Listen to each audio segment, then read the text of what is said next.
Hey everybody, Stevie the Kava Guy here, and I got a very interesting question last night from one of the performers in one of the bands.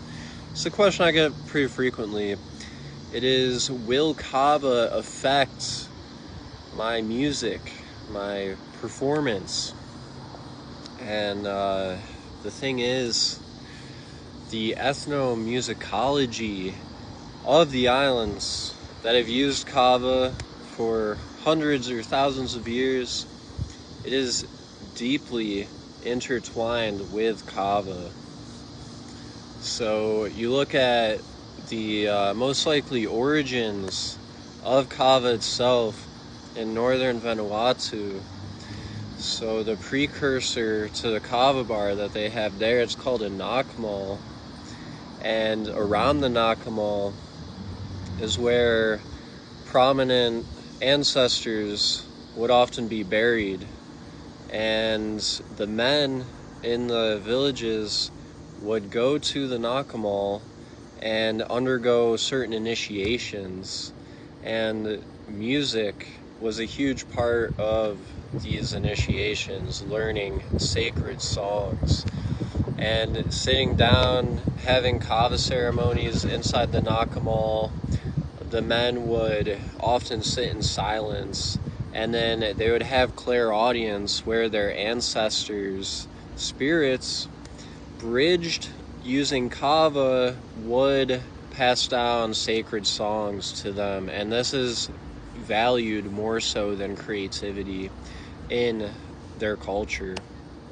And they don't mess around. They take their music very seriously. You look at just west of there in Papua New Guinea, there's the communities that use kava there. There's not too many of them, but the ones that do, they have sacred flute songs that they would play under the influence of kava.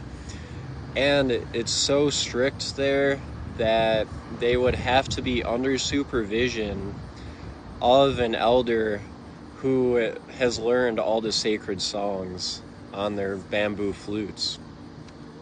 And then you look at Micronesia to the east, and there's even clans and villages that would copyright their rhythms while they pounded the kava on the stone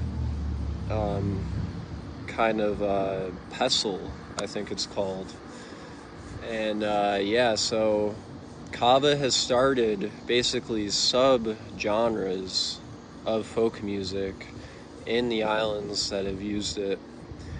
And this is even dating back to the very early days of kava. So yeah, but being a musician myself, honestly, I think kava really helps with stage fright. And because, not that I've really played too many big rooms, but I've played to rooms of 100 or so people before.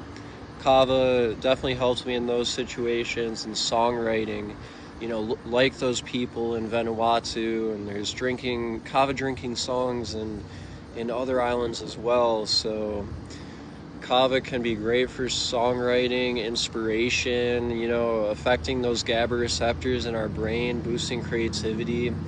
And certain cultivars of kava can be better than others when it comes down to this.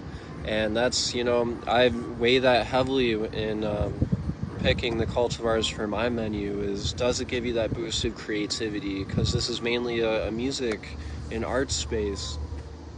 So yeah, if you're a musician, I'd say don't pass on kava. It's very good for creativity. Any artist should be able to benefit from it. So yeah, if anybody has any other questions, just holler at me, and have a good one.